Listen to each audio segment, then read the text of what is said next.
নোয়াপাড়া এলাকায় ব্যবসা সংক্রান্ত বিষয়কে কেন্দ্র করে সিপিআইএম এবং বিজেপি কর্মীদের মধ্যে সংঘর্ষে গ্রেফতার দুই সিপিআইএম কর্মী। ঘটনা শুক্রবার গভীর রাতে। ঘটনার সাথে জড়িত দুই সিপিআইএম কর্মী মিলাদ হোসেন এবং সুমিতকে গ্রেফতার করে বিশালগড় থানার পুলিশ। উক্ত ঘটনায় তীব্র চাঞ্চল্য দেখা দিয়েছে। কিছু সিপিএম এর দুষ্কৃতীরা আইসিরা কইতাছে যে একটা লোকের কাছে টাকা ফানা, তা টাকা ফানা উদ্দেশ্যমূলক আইসিরা হের গড়ে ঢুকিয়েছিরা, হ্যাঁ বাংসু করে প্রায় আমরা দৌড়ে দেখলাম প্রায় 2 লক্ষ টাকার মতন লয়ে গেছে। হের বউর উপরে প্রচন্ড অত্যাচার, ধাক্কা কিল ঘুষি।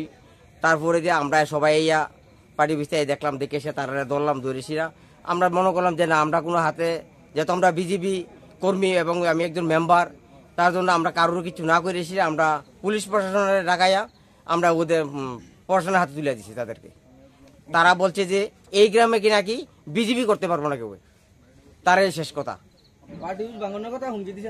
এরপরে আমরা তারপর ধরবো পার্টি বিষয়ে ভাঙবো, আগে একবার ভাঙছি, এখন আবার ভাঙবো, হুমকি, প্রচন্ড হুমকি ধর, এবং গুলি আমরা দরকার হলে গুলি করবো।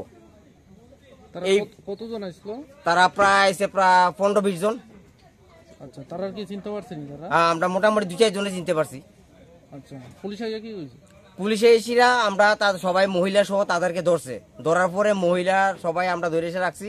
পুলিশে এসেরা তাদেরকে নিয়ে গেছে থানাতে। কয়জনকে ধরছে? 2 জনকে ধরা হয়েছে। আচ্ছা, আপনার নামটা? আমার নাম জসির আহমেদ। আচ্ছা, আপনি কি পদে আছেন? আমি এখন আমার 5 নম্বর ওয়ার্ডের মেম্বার। আচ্ছা আচ্ছা, বিগত দিনে আমি মাইনরিটি প্রেসিডেন্ট, বুথ প্রেসিডেন্ট। ঘটনাটা কার বাড়িতে হয়েছে?